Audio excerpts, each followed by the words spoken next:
through the first week of training? I like them. That's what I learned about them. I like them. We haven't had one day where I've come out and been like, man, the energy's not there, the tempo's not there, the willingness to get better is not there, the competitiveness isn't there. I mean, it is a very competitive camp, probably the most competitive camp we've had in our 8 years here. I mean, by far. So that's what we talked about. It's what's on our shirts, and they've been doing it.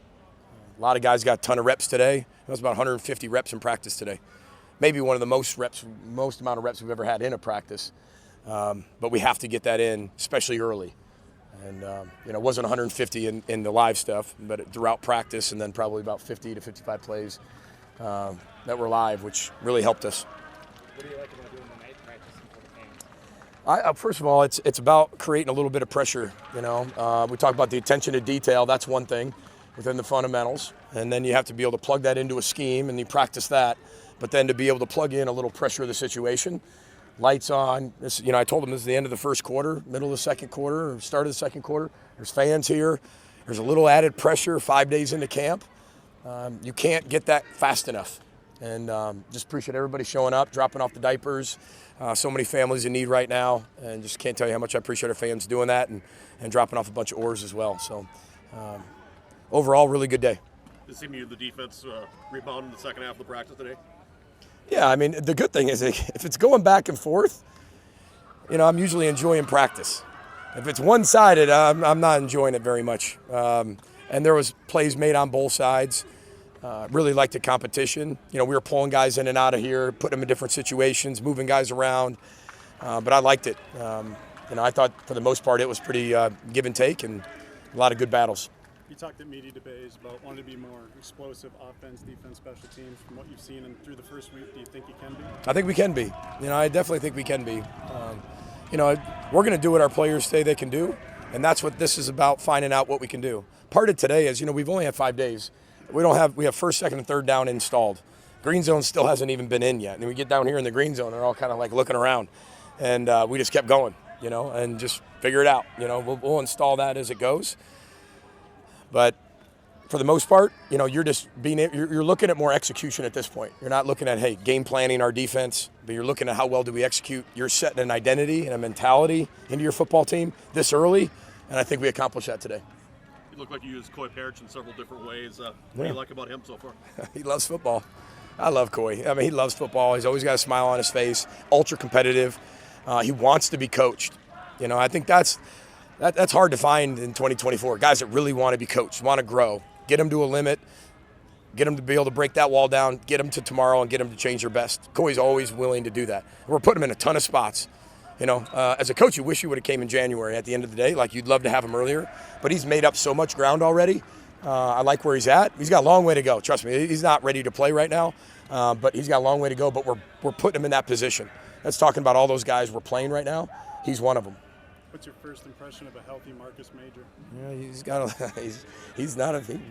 he's a really good player. I mean, it's one thing to be able to show it in practice. It's one thing to be able to show it in the offseason. You think you're sitting there going, okay, I think he's pretty good. And then you let him out there and run. I mean, the first few days of practice has been awesome. But then you have to go out there and live, and that one run he had down here, I mean, that's a pretty special run. So we got to be able to create depth at that. It gives us at the running back position, it gives us the ability to do other things with Darius and him and the wideouts. And I'm impressed so far. He's exceeded my expectations, and hopefully he keeps doing that. How much are you seeing Anthony Smith's kind of fits? We play him everywhere, inside, outside. The great thing is we have 6 to 7 linemen that you can move around, defensive linemen, you can move around to different positions, create different packages. We have the same thing in the secondary. We can put guys at nickel in the dime package and move guys around and then create some different types of mismatches for us that give us way more speed, a speed package.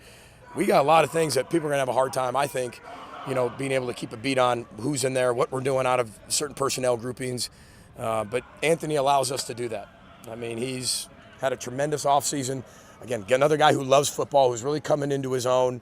But we're just moving him everywhere. And every time we move him to somewhere else, he just continues to perform at a high level. So got a long way to go, but it's a good start.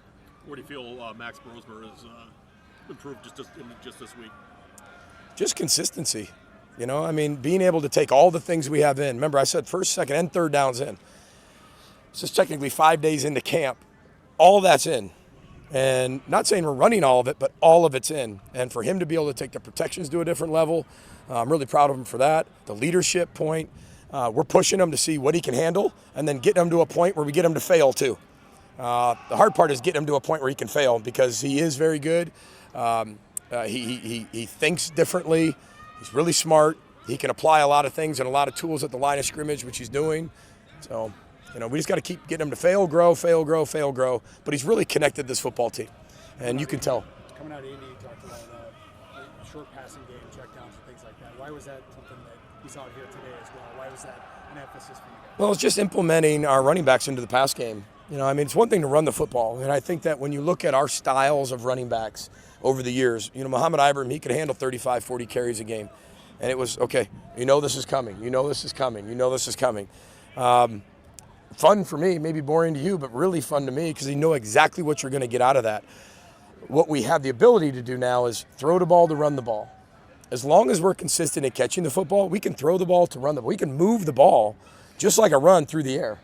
And our running backs have the ability to do that, our tight ends, our wideouts, the shorter passing game at times, different play actions, different RPOs. It gives us the ability to do that. Now, I'm not saying we haven't gave that an attempt in the past, but we did, but we just weren't good at it. So we went back to running the football. Now I feel like we're way more consistent with it, and our guys, it's just starting to become part of our DNA. And they feel it's part of the run game. And that's what you want in your pass game. If you can throw above 70% completion percentage, you're going to win a lot of games. And I think, when you go back to really explosive offenses we've had here, we push that envelope, even at Western Michigan being at that 70% threshold, and we got to be able to do that. Now that you've had it for both the spring and a week in the fall, how have you liked the switch to headset communications? Did you like the one at the end? We pulled it on them, which, you want to be able to do 26 days out to see how they do.